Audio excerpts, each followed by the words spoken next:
É isso aí, pessoal. Vamos falar um pouquinho sobre redes neurais convolucionais dentro aqui do Laboratório de Sistemas Digitais do Campus Maracanã-U, IFC Maracanã-U. E a ideia é a seguinte, tá? A ideia é que a gente apresente a estrutura de redes neurais convolucionais, né? Como é que a gente constrói um modelo de redes neurais convolucionais e mostrar o projeto, a construção de dois modelos de redes, que são modelos de redes já clássicos, né? Que é o VGG e o ResNet, que são de redes residuais, tá? Então vamos lá. Primeiro, a ideia de CNN, né, e a assim, consequência prática da existência das CNNs, né, das redes neurais convolucionais, é que as CNNs elas mudaram todo o paradigma de trabalho de classificação em imagens, tá? Então, tudo que você pensar em aplicações reais do domínio, né, da vida prática cotidiana, que você tem classificação de imagem, detecção de faces, de objetos, na área de aplicações biomédicas, tudo isso utiliza hoje em dia CNNs, tá? Então a ideia é que a gente apresente um panorama de alguns padrões de projeto e evolução desses padrões com algumas CNNs que fazem parte do estado da arte, né, do SOTA, né, que eles falam em inglês, né? Isso a gente está falando do estado da arte bem do início, né, quando apareceram as CNNs. A gente vai falar de redes, não vamos falar de redes mais atuais.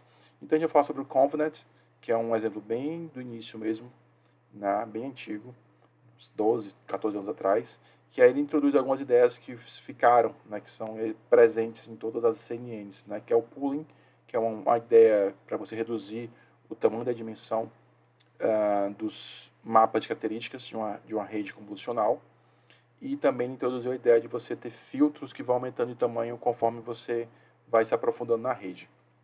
Em seguida a gente vai ver duas redes clássicas, a VGG, né, que aí ele introduz a ideia de blocos de filtros convolucionais e ele introduz a ideia de você atrasar, fazer esse pooling, né, de fazer essa redução de dimensionalidade. E aí você tem as redes residuais, né, as ResNets, né, que aí eles introduziram a ideia de você poder reusar as características, os features entre os blocos. Tá? De uma maneira bem geral, eu não vou trabalhar, não vou introduzir conceitos muito básicos sobre CNN. A gente vai ver o funcionamento de uma maneira bem superficial, tá? Então, essa estrutura que está lá no vídeo, ela apresenta para a gente como é que funciona a CNN. Então, a CNN vai ter um front-end. Esse front-end ele é feito para entender, aprender características. Então, é como se, quando você pega uma imagem, essa imagem tivesse um domínio de pixels. Então, tem uma imagem, uma matriz, né? Ou então um tensor, né? Se for uma imagem RGB, né? Eu tenho 3 canais e eu tenho lá 3 matrizes representando cada um desses canais. Quando eu processo essa imagem, né, quando eu recebo essa imagem, eu tenho pixels, né? Então, vou ter os valores dos pixels. Não importa se a imagem é de um gato, de um carro, de pessoas jogando futebol, não importa, são pixels. Para eu poder classificar, para poder identificar o objeto nessa imagem, eu preciso aprender as características, os features que estão nessa imagem. Para fazer isso, nas redes convolucionais, neurais convolucionais, nós utilizamos um conjunto de filtros. Esses filtros, eles são aprendidos no processo de treinamento da rede, de forma a encontrar padrões que vão ter crescente complexidade. Então a gente parte de padrões muito simples, como bordas, né? E aí a gente vai crescendo em complexidade até encontrar características, né, objetos dentro daquela imagem. Então esses filtros, né, convolucionais, a gente vai explicar daqui a pouco como eles funcionam, eles têm essa função.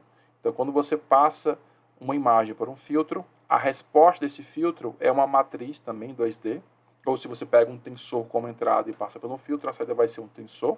E essa saída ela vai indicar o quão forte aquela característica que aquele filtro busca, né, que ele identifica, vai ter na saída. Então, se eu tenho um filtro que encontra bordas e passo a imagem por ele, a minha saída vai indicar a posição dessas bordas. Então, onde tiver maior intensidade na saída, é porque existem bordas naquela posição. Tá?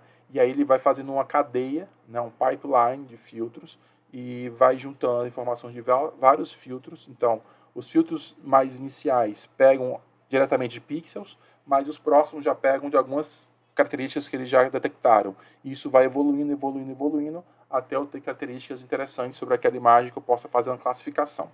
É claro que conforme a gente vai processando esses filtros, a gente vai gerando muitos dados.